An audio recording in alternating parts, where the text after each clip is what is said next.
All right, welcome everybody to the April 2021 Georgia Society of Professional Engineers Atlanta Metro Chapter presentation, Professional Development Hours for everybody who needs them.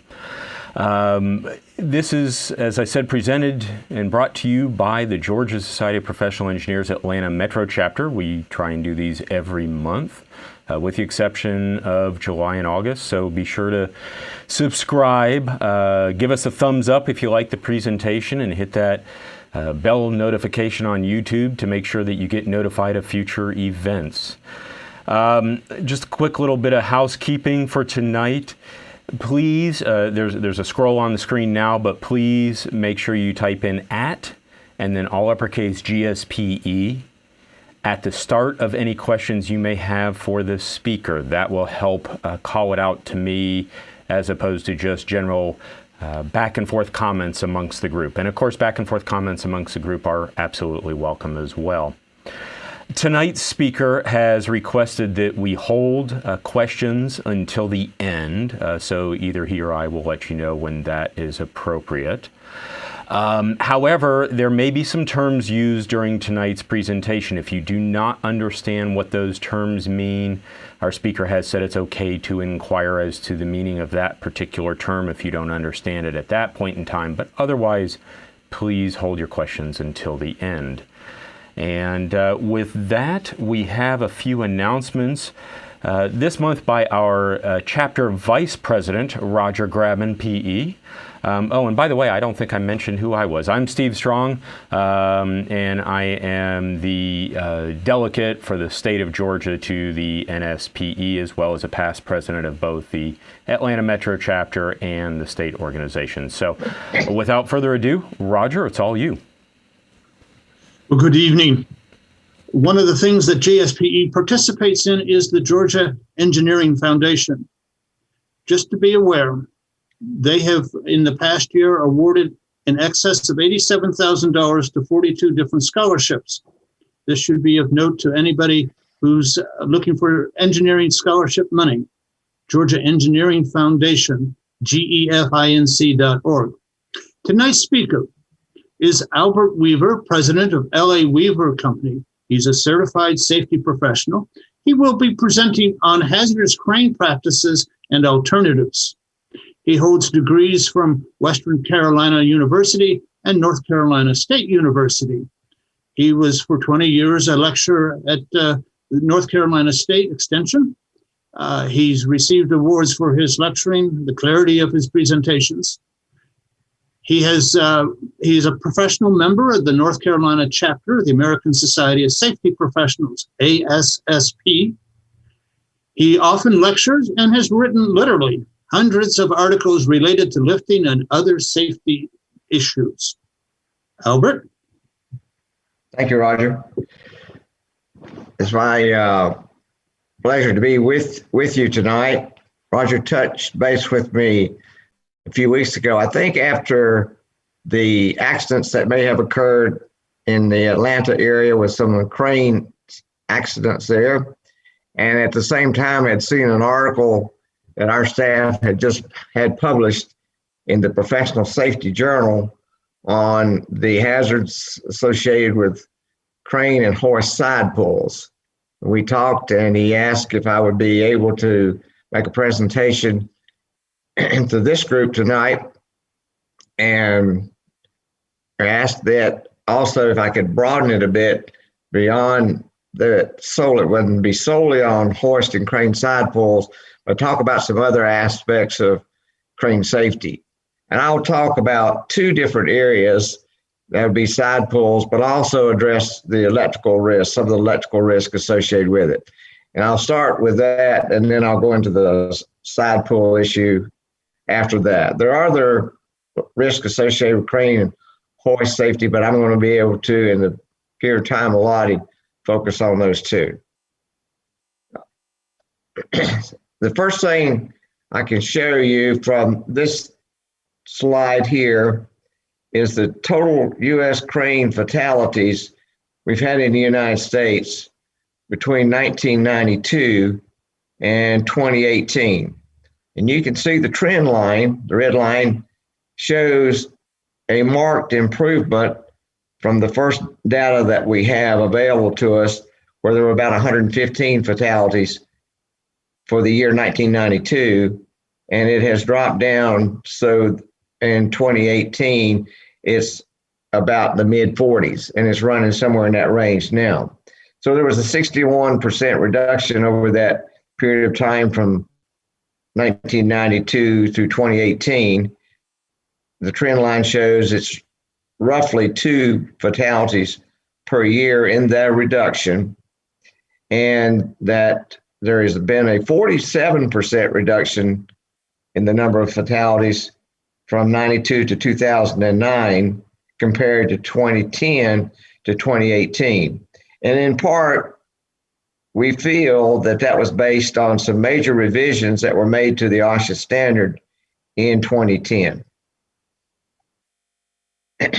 We can talk about the number of fatalities that are occurring in the United States in this 1992 to 2002 timeframe.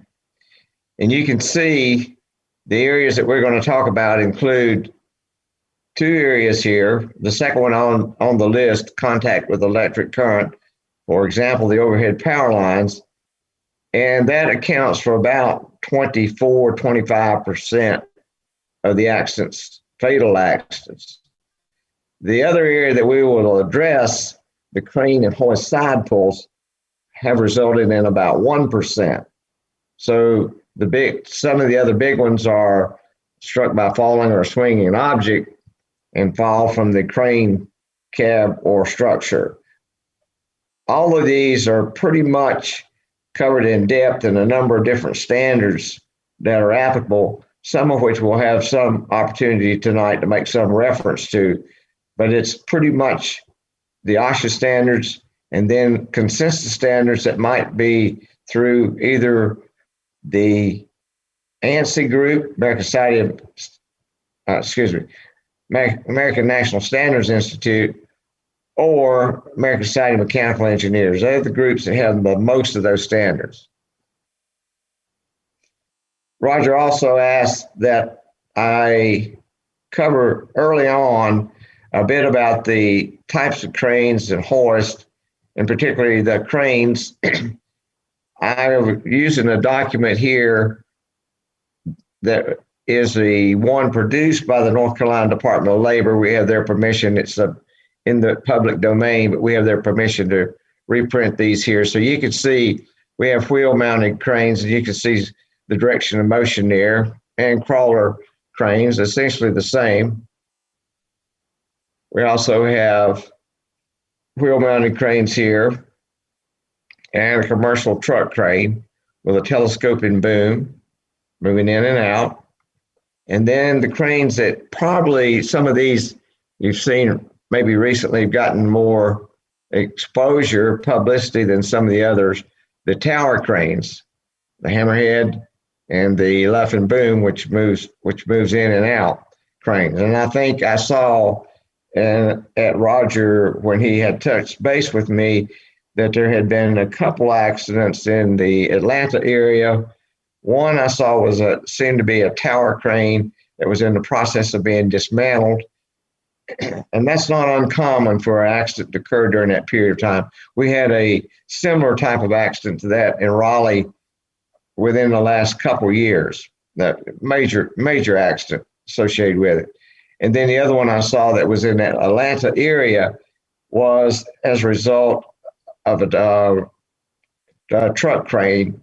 And I think I saw on that one that the photographs that I saw of it anyway showed it had been turned over. So those are the common types of accidents, and these are the common types of cranes. You may also see commercial truck mounted cranes or remote controls, so the operator can be a bit away from the load, and then a trolley boom crane and a wheel mounted crane with a telescoping boom and a multiple control stations. Again, these were provided us to courtesy of the North Carolina Department of Labor, their occupational safety and health program there for our use in this presentation. Now, I want to comment on this next slide that's up.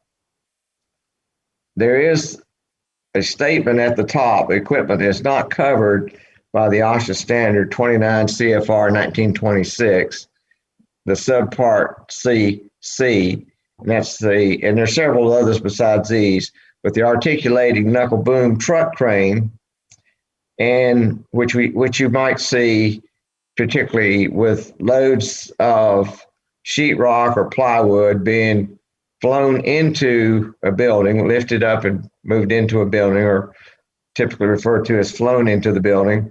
And then on the bottom right of the presentation, the digger derricks, which typically is with the telecommunication industry, having the capability of digging a hole for the utility pole and then picking the pole up and placing it into the pole after that.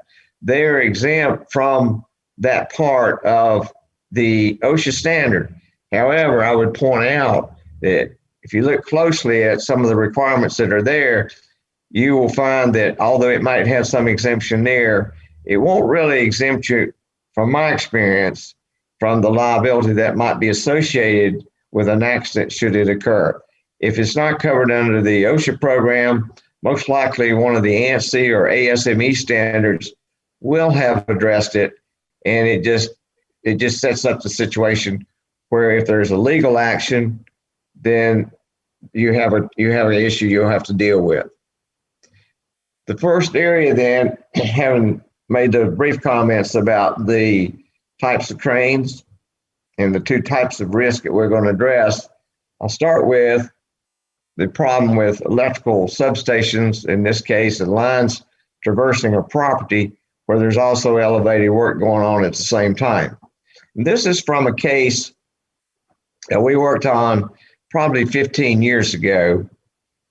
The situation evolved around a firm out of Hickory, North Carolina, traveling across North Carolina into Tennessee and then into Kentucky to retrieve electrical cable, particularly in the telecommunications industry. And then it was being trucked back to Hickory to be recycled into new cable. This was one of the last stops they had. You can see the substation in the background behind the chain link fence. And then you can see the lines on the right-hand side as it traverses the property. So this was the last stop from Hickory into eastern Kentucky that the two people on the truck had. And then they were finished for the day.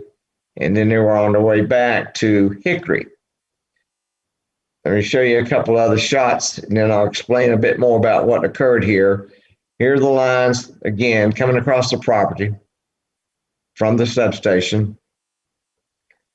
And one of the things that came up in this, after this accident occurred, there is an accident, I'll tell you about it as we develop this a little bit more, the National Electrical Safety Code. There is a National Electrical Code, and there's a National Electrical Safety Code. The National Electrical Safety Code is the code that addresses the height that the lines have to be above the ground, above roadways, railways, or water surfaces. And this height in this case was sufficient for that to be not a violative condition. So the cable is here in these containers, open containers. Some of it looks like it's in tight coils. Some of it wasn't so tight. So they are there, the two persons with their truck, and it has a hoist crane on the back of it, so they can reach in to that open dumpster and grab it with a grapple hook on their hoist, on their crane, truck mounted crane, and pick it up. But it's sort of like picking up spaghetti, and the strands are dropping down. They've got to get it high enough that they could get it into a similar type of vessel that's on their truck.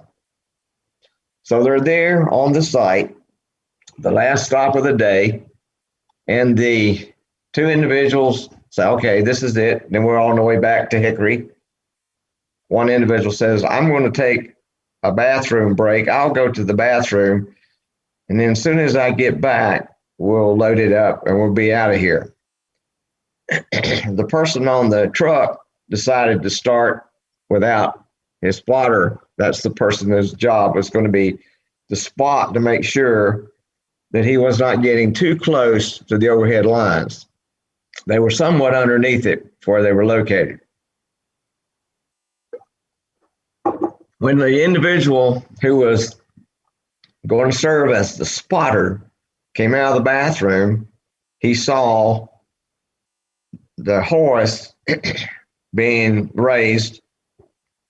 He shouted and hollered, but it was too late, and the boom came in contact with the overhead line.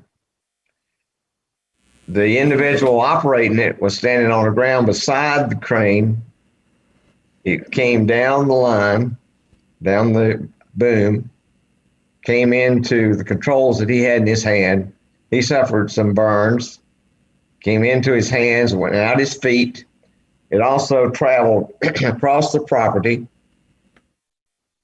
hit a chain link fence that was surrounding the property, and then from there went into the house that's there, a resident. It was a residence, went into the panel on the outside of the house, and ultimately the biggest damage to the inside of the house, fortunately no one was there, was they lost a color television set.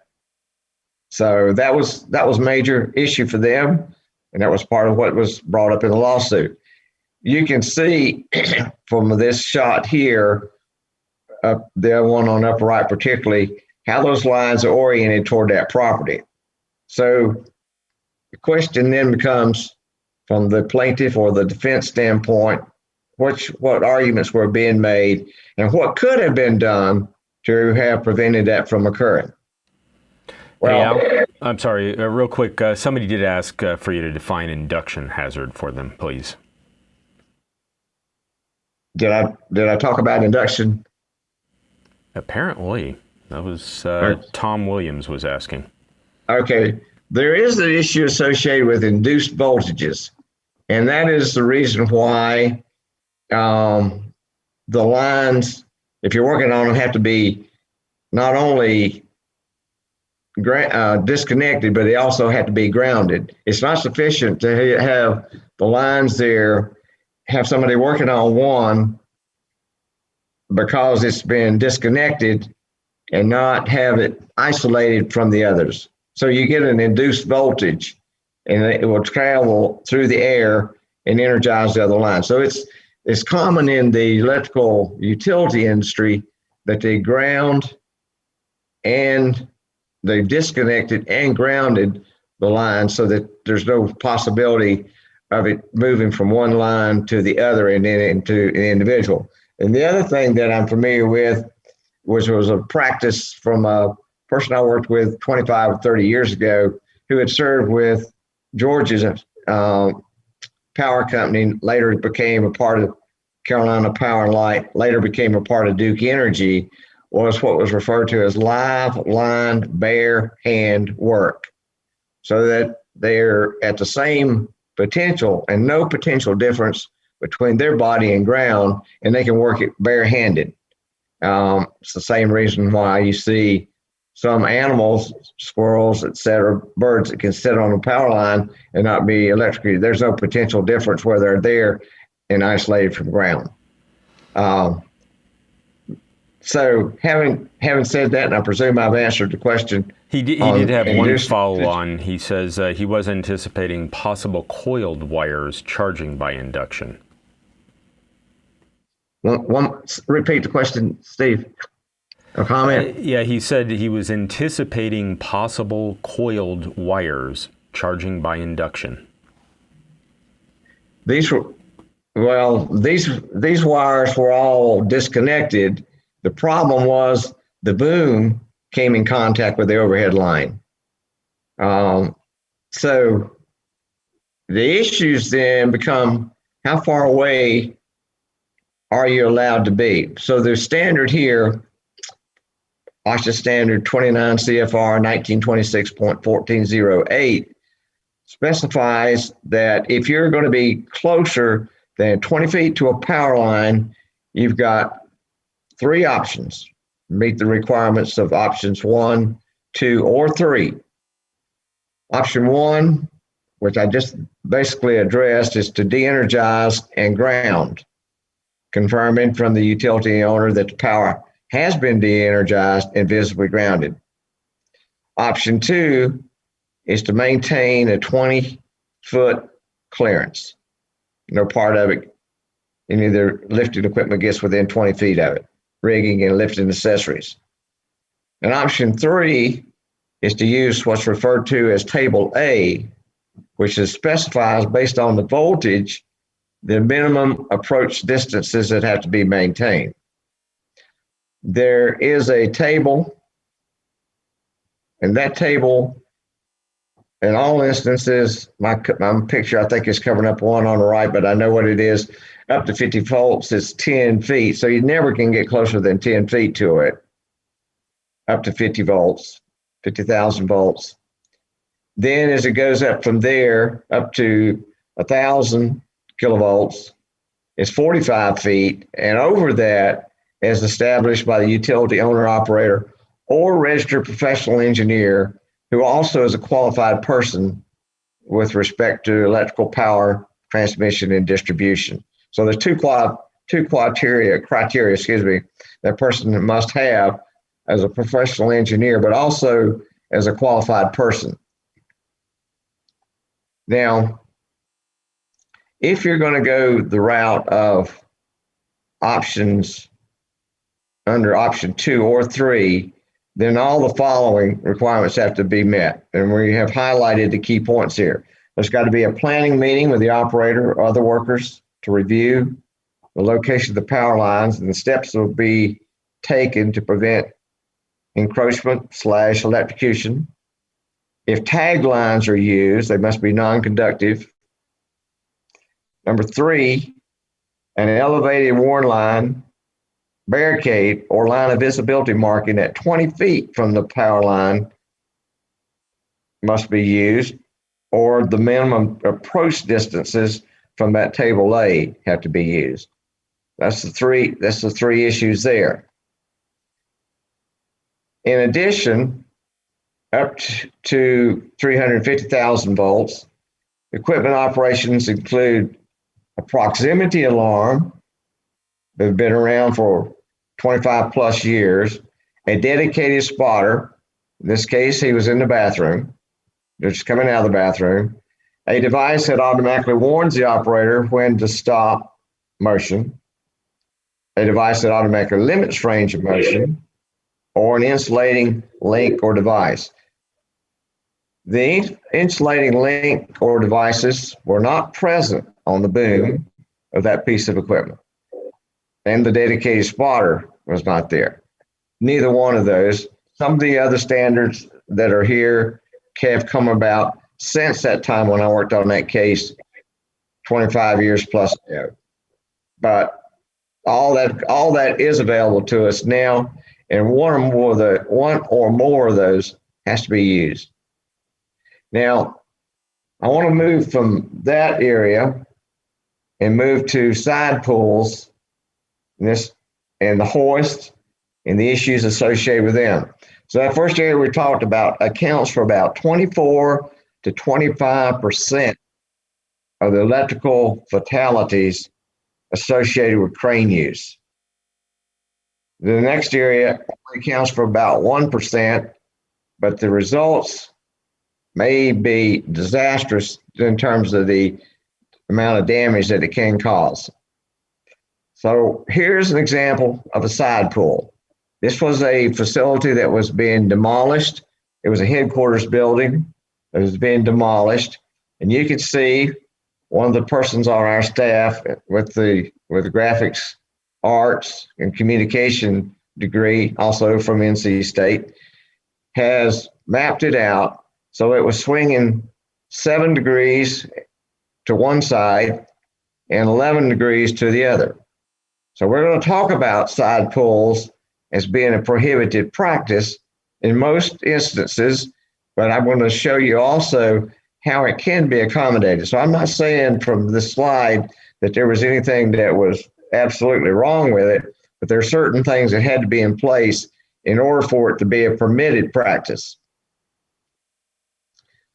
The side pulls that are addressed by numerous regulatory and consensus bodies as a prohibited practice, From the U.S. Department of Energy, in the article we published, it shows standards. We showed standards that dated from 2004 to 2011 that addressed hoisting and rigging and most all of them are specific to the point that it's got to be the hook has got to be directly underneath the hoist of the boom.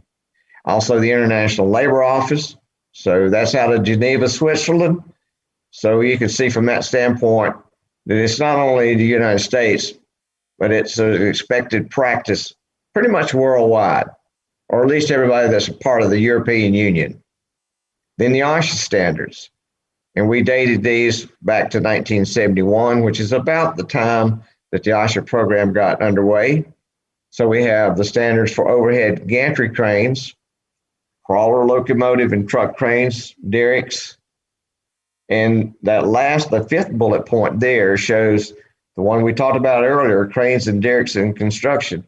And although they may exempt parts of it from that OSHA standard, there's so many other standards that don't exempt it, that if there were to be an accident, then I feel sure, as I've seen in the past, there would be some legal action as a result of that. Then the American Society of Mechanical Engineers, we dated these standards, pulled these from 2014 to 2018.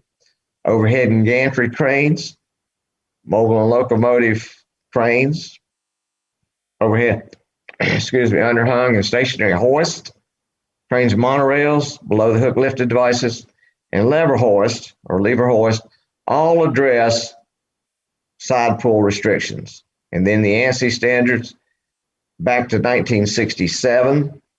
So that's 50 years back, a little over 50 years back, overhead and gantry cranes from that standard B30.2, and then ANSI, ASSP, American Society of Safety Professionals, the A10.48. So there are numerous standards that are specific to this point. Now, having said that, I want to come back and say that side pulls can be made if it's done by or permitted by somebody that's either an appointed person, responsible person, qualified engineer, qualified person, and authorized persons per the regulatory and consensus standards that exist. A brief summary of those are qualified engineer, a professional engineer who is knowledgeable, experienced in communication structures industry. And that's from the ANSI standard A10.48 that specified who a qualified engineer is. A qualified person using the OSHA standard, you can see at the bottom of that bullet point, 29 CFR 1926.32M and 1926.1401, who by possession of a recognized degree, certificate, or professional standing has successfully demonstrated the ability to resolve problems related to the subject matter, the work, or the project.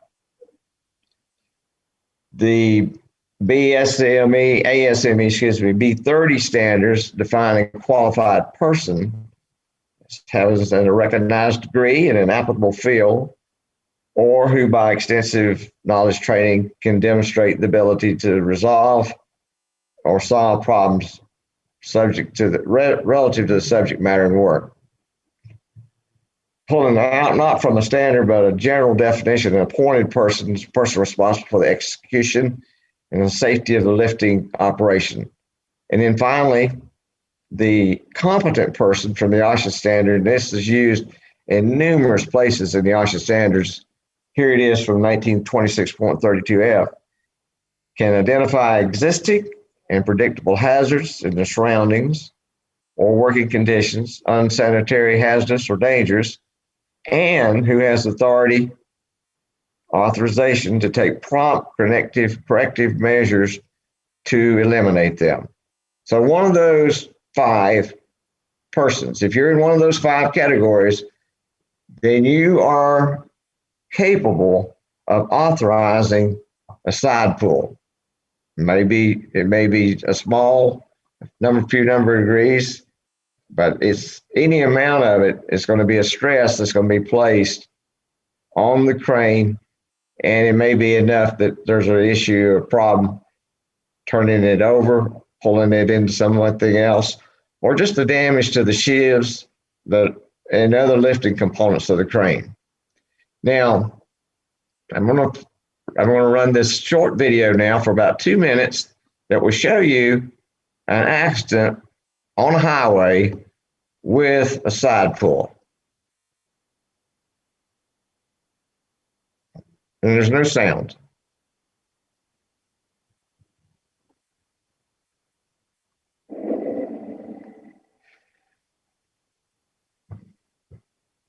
You can see the 2 3-ton, I'll say it right, 3-axle wreckers blocked here by appropriate number of DOT personnel. And you can see a 53 foot long trailer, we'll swing to the left in just a minute, that's hanging over the edge of this concrete guardrail. There is one wrecker, and here's the other wrecker. And there is the 53 foot long trailer. You can see that it was taken in May of 2010 by WRAL, which is a major newscasting in Raleigh, North Carolina. They're picking the trailer up.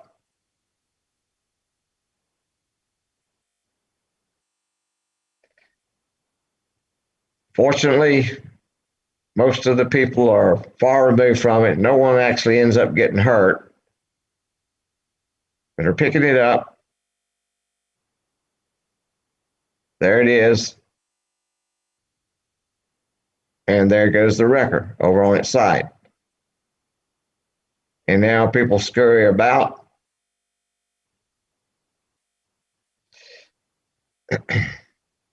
This only lasts about another 30 seconds, so I'll let it run through that.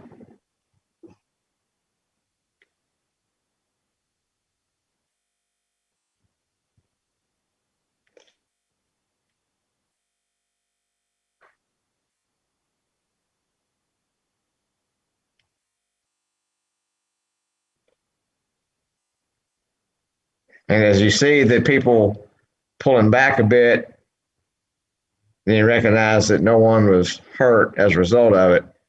But it did some massive damage to the trailer and the goods that were on the inside of it as it was trying to be retrieved. Help me.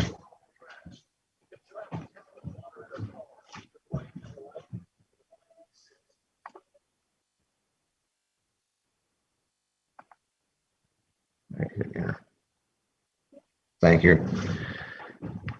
It's nice to have people like Kelly Nance, a rising senior in mechanical engineering at North Carolina State University, who is here to keep me on track and get the presentation back on ground.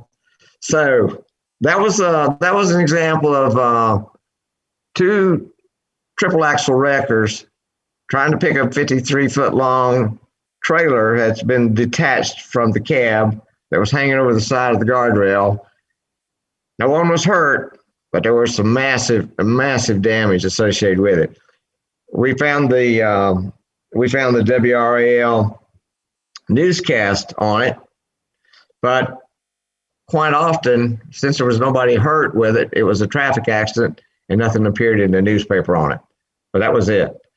So what happens with this side pull, we're showing here, this was another similar type of situation with a case that we may have worked on. We have a fan being lifted. It's attached to an 8-inch I-beam. We'll show it at that point. We see the force. Now we've attached from horizontal standpoint.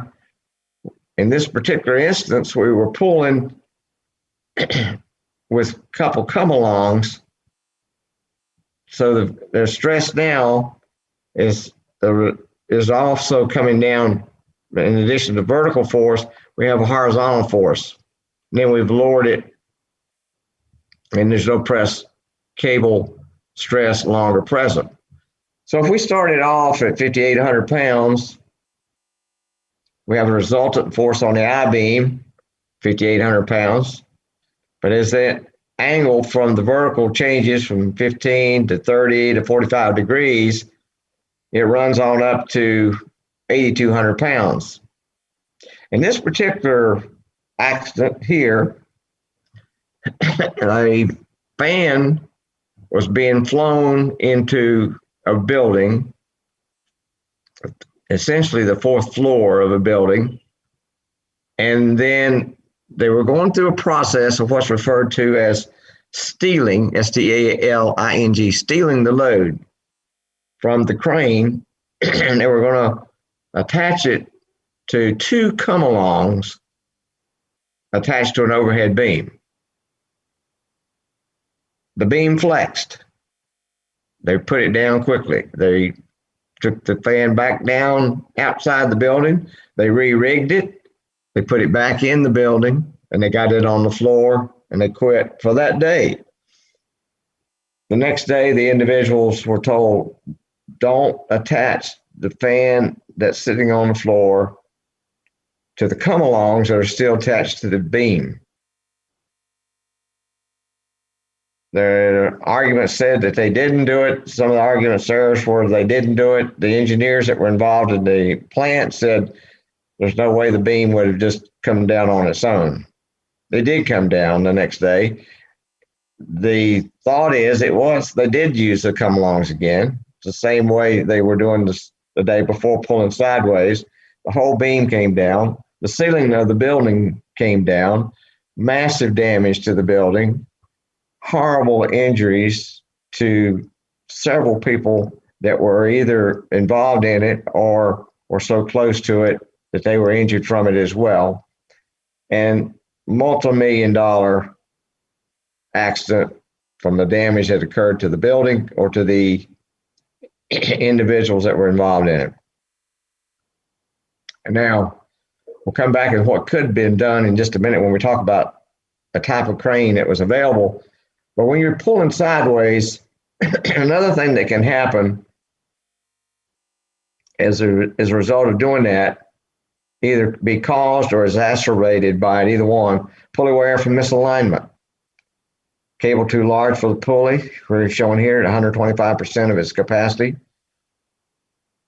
And cable misalignment. Now, for years, this slide is one I made in the 1980s, early 1980s. I'm now in my 51st year of working. By October this year, I will be starting the 52nd year. I don't know, it wasn't quite that long ago, but it was a long time back. We got this one, the city of Raleigh, and you probably have seen many, many like this. But we have here a plumb bob that's attached to the boom, and the scale then, the plumb bob is always going to be obviously pointing straight down. But as the boom comes up, then the angle there inside that red circle moves, and you can see what angle is. You have that angle, and you also have the load rating chart in the cab. And between those two, you can know whether or not you're getting ready to tip the crane forward by loading it too much. Now, since that time, from the early 80s, and this is in the OSHA standard. This was patented as early as 1970. You can see at the bottom of the slide here, the load moment indicator or rated capacity indicator. Here is the definition of it from the OSHA standard, which senses the overturning moment, the load multiplied by the radius, compares that to the equipment's rated capacity, and then can either alert the operator or actually stop the operation. Some of the ones that are the more elaborate now can stop the operation so that you don't run out beyond the capability of the equipment. And this shows you a couple of examples of the load moment indicators. This is from Steve Lubeck and his firm. He is quoted in the article that we wrote that appeared in the March 1st edition of Professional Safety on Hoist and Crane Side Pulls. So the equipment that's there. So that equipment now is readily available, and would be expected that you would have something now on that order in order to control the stress on the equipment, keep from overturning it. You still go back to those 5 things. Somebody's got to be involved in that process. That's an authorized person.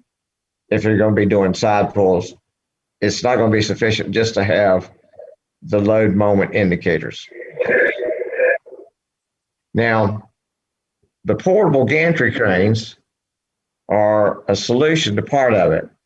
Here we've got one that we built a SolidWorks model of, the staff here.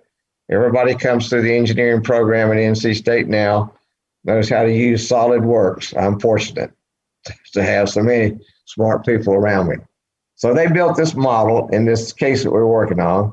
This represents a 5,800 pound fan with the concrete ballast in the side where the yellow motor is mounted that could have been used. So the portable gantry crane brings it in, number 1, slides it forward, number 2, positions it over the pad that had been poured for it purposes, and then lowers it into position. We'll show you an animation of it. Then you may have to help me again, Kelly. Here it comes in, picks it up, out, turns it sideways, puts it down, and the crane moves and out of the way. Now can I just hit enter? See if I go to next. No, it's repeating.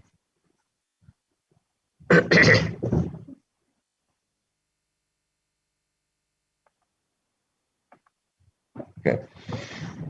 And here is a shop built 10,000 pound capacity portable gantry crane.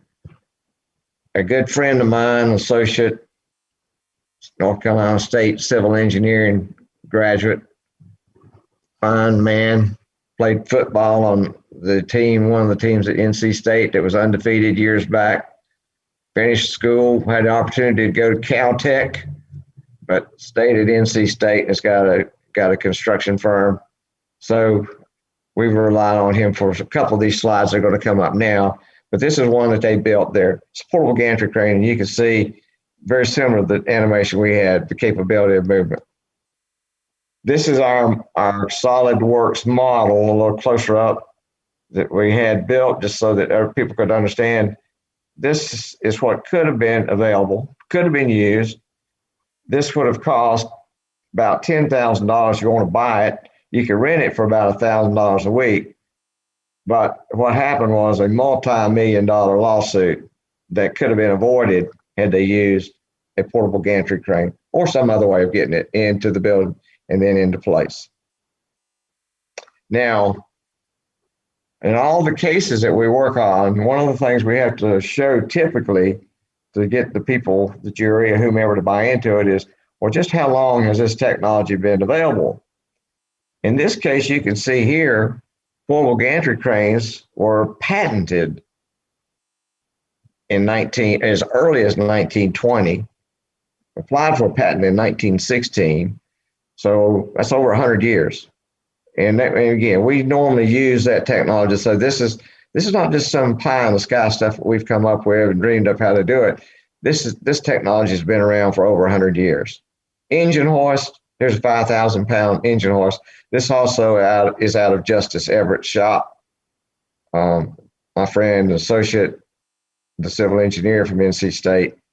And here you can see that engine hoists that were patented as early as 1891. So the technology is there so that if you think there's a side pull, there's another way of doing it. Here's the two examples of what else could have been done.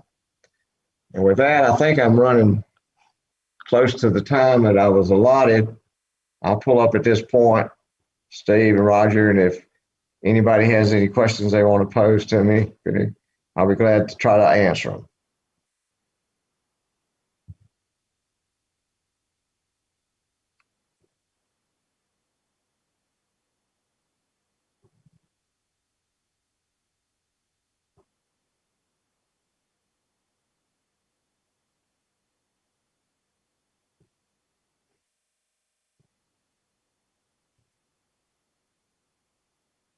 Steve, I can't hear you.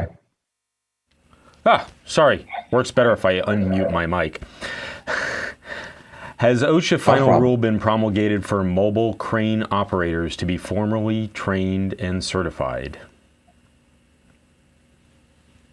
I don't know the answer to that. Fair enough.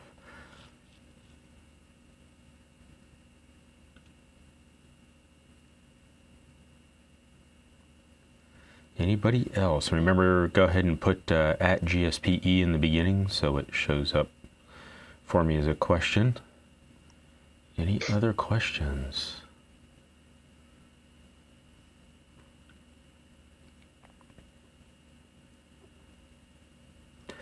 Okay, yes, looks like we have,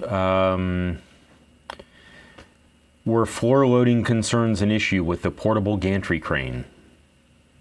No, they were not. In the case that we had, that pad that we showed with the portable gantry crane had been engineered sufficiently to take care of that 5,800 pound weight. So floor loading was not an issue. Pulling the I-beam down and pulling the ceiling with it was a big issue. And the text, I guess the basic text on it is the Handbook of Steel Construction. And I think probably some of the people that are in structural engineering probably have that or use that maybe regularly. But that would have given the information available to this firm to see, could that I-beam be used for this load? And could it have been used with a load where I'm going to pull sideways with it? It was not used. Okay, let's see. Roger asks, any comments on anticipated new crane safety technology? The biggest thing that I'm seeing now are the people that are really pushing the load moment indicators. They were not, when the case that I had worked on, they showed the lines coming across the property in Kentucky about 20 years back. The big thing then was either you have a combination of a spotter and a crane with Teflon link or other non-conductive link so that it doesn't travel back to the operator. But the load moment indicators were pretty much, although they were around, they weren't in as a standard until a bit later. Okay, good. And then Roger asks a different question. What about pendulum control? As what I showed as the plumb bob. Roger, you may want to give us clarification on that one.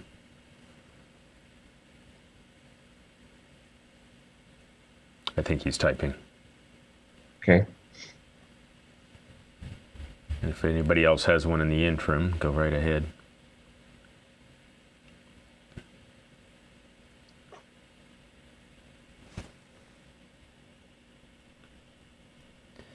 Okay, let's see here. All right, let me get this in order. Yeah. So Jim is asking, could not find a what? Oh, never mind. This is not for you. Forget that.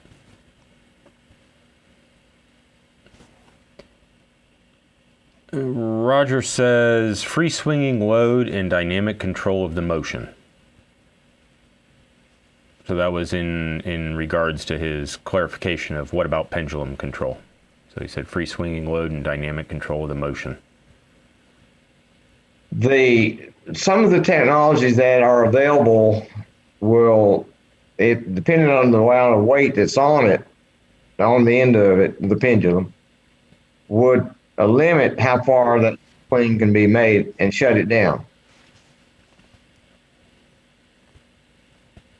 Such as the technology that I referenced, just because I had the picture here was from Lubeck, L-U-B-E-C-K.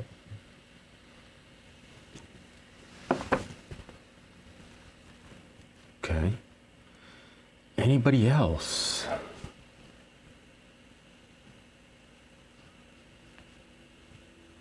I'll tell you what, Al, let's give folks just a few more seconds and see if they have any questions. And I'll go ahead and address kind of the housekeeping item that Jim had asked. The subscribe button and the notification buttons and the thumbs up buttons and all those sorts of things are on YouTube, typically just below the video itself.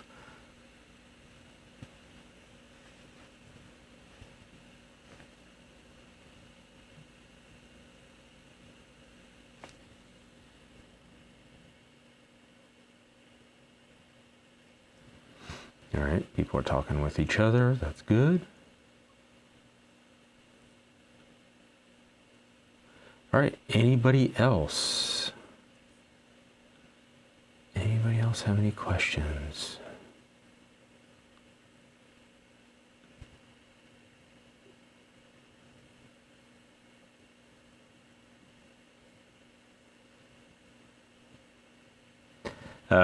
Let's see, just a bit of housekeeping. Somebody asked how you get a PDH. I assume you're talking about the certificate. That's what was just scrolling on the top of the screen. You have to send an email to that address. And Bob asks, how does a crane operator swinging a wrecking ball control the angle of swing accurately? Well, the ball's going to be swinging straight down from where it's attached to the boom, and all the swing he's got really is side to side.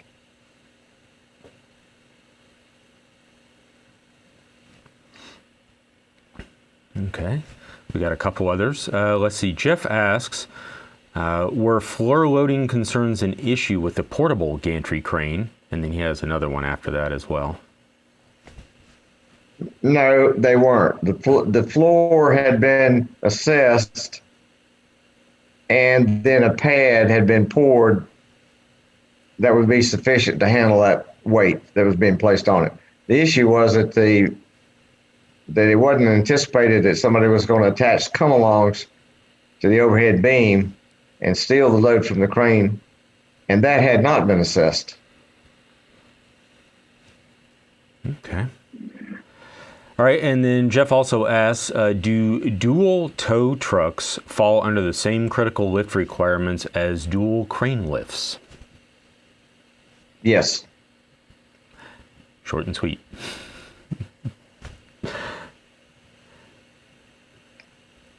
Anybody else? We got a thanks for the presentation, some other good comments, that sort of thing. Anybody have any other questions? All right, I'll tell you what, let's a little bit of extra housekeeping while we're waiting on see if there's any more questions. So just remember, we do these presentations every month, second Monday of every month, with the exception of July and August. We're off for July, and August is a planning session. And do look for other events as well as we continue to grow this channel, other chapters within the state. Maybe putting things up online here as well. We do things like our PDH Day. That's a pay event, but that is done on YouTube Live as well for those who can't make it in person. So do remember to go ahead and if you like the video, click that thumbs up button. That does help us out. Helps people find these videos in the future so that they can benefit from it as well. And also go ahead and subscribe and click that notification bell so that you can be notified of any other events we have coming up in the future. All right. Yeah, of course, some comments about very timely given the recent accident in Atlanta, which you kind of talked about earlier, so that's great. So thanks, Jim. All right, I think that is, well, wait, one more, just another thank you. So, okay, I think that's about it for the questions. Al, thank you very much for taking the time out of your schedule to go ahead and do this for everybody. And folks, remind anybody you know that may not have been able to make it live for the presentation, this will be on YouTube on our channel for all to see in perpetuity. And of course, if you need any assistance when it comes to cranes, Al is your man. So go ahead and give him a shout out and see if he can help you out. So with that, thank you everybody. Have a great night, and we'll see you next month.